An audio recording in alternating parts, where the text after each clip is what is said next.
सभी प्रभु प्रेमियों को मेरा प्यार भरा राधे राधे।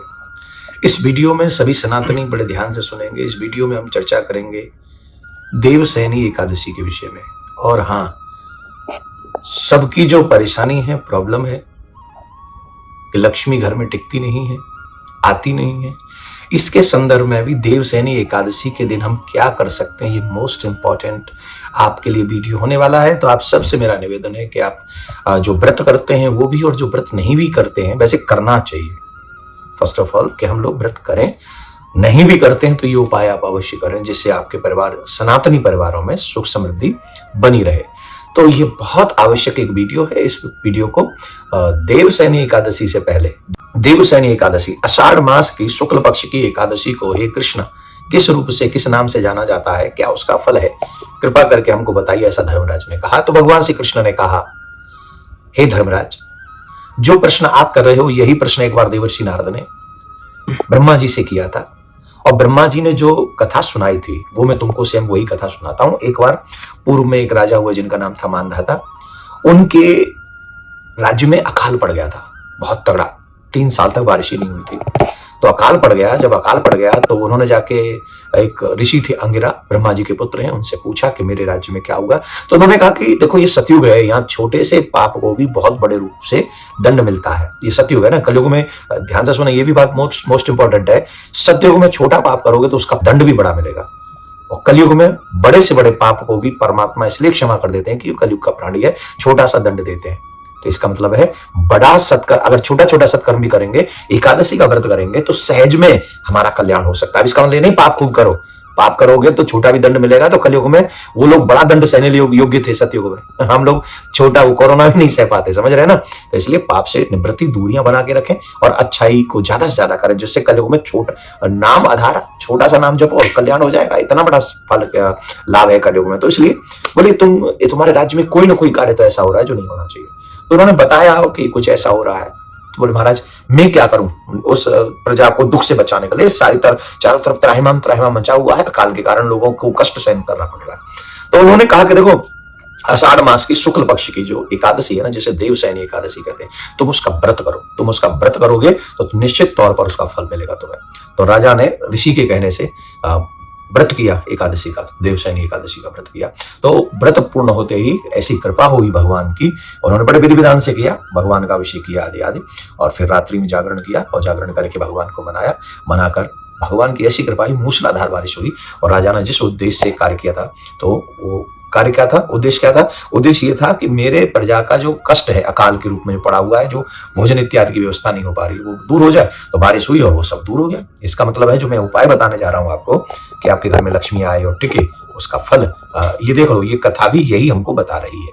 तो ये कथा हो गई। तो अब हम ये बता देते हैं कि एकादशी का फल तो ये होगा कि जो मांगोगे, जिस भावना से रखोगे, वो भावना आपकी पूरी होगी। नियम से तो शर्त इतनी है कि नियम फॉलो किए जाए, पूरे विधि विधान से इसका व्रत किया जाए, ब्रह्मचर्य का पालन किया जाए, सत्य बोला जाए, भूमि पर हो सके तो शयन ही ना किया जाए, दिन में तो बिल्कुल भी शयन न किया जाए। क्या करते, व्रत भी करते हैं, खूब 4-5 बार खा भी लेते हैं, और भोजन नहीं करते पर अलग अलग चीजें बहुत खाते हैं। तो ये थोड़ा सा व्रत का सा माहौल बनाकर रात्रि में हो सके तो जागरण करें, और उसके बाद भगवान का अभिषेक भी पहले करें स्नान के बाद। तो संकल्प लें कि हम व्रत करने वाले हैं, हम इस कार्य को करने वाले हैं। तो इस चीज को संकल्प करें। मेरा नाम यह है, मेरा गोत्र यह है, मैं देवसैनी एकादशी का व्रत कर रहा हूँ। देवसैनी एकादशी अपने आप में बहुत बड़ी है, इसे हरिसैनी एकादशी भी कहते हैं।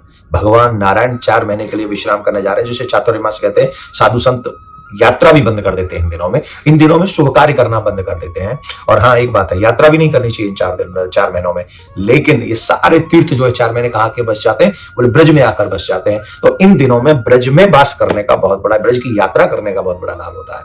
तो श्रावण मास में आपको मालूम ही है, भगवान भोलेनाथ के पार्थिव शिवलिंग का निर्माण होने जा रहा है और शिव महापुराण की कथा होने जा रही है। समय मिले तो ब्रज की यात्रा कीजिएगा और अपने हाथों से पार्थिव शिवलिंग बनाइएगा। ये तो खैर मैंने एक मैसेज दे दिया। अब मैं आपको उपाय बताता हूँ। पहले बात, ठहर जाए तो लक्ष्मी कैसे ठहरेगी? तो आप एक कार्य कीजिएगा कि एकादशी का व्रत जब करें, ब्रह्म मुहूर्त में जब आप उठें, स्नान करें, स्नान के बाद में दक्षिण मुखी शंख लें, और दक्षिण मुखी शंख में लेकर शंख से भगवान विष्णु का अभिषेक करें पंचामृत से अभिषेक करें। और जब आप पंचामृत से भगवान विष्णु का, लक्ष्मी माँ का अभिषेक करेंगे, तो इससे माँ लक्ष्मी बहुत शीघ्र प्रसन्न होंगी और माँ लक्ष्मी आपके घर में निवास करने का निश्चय करेंगे।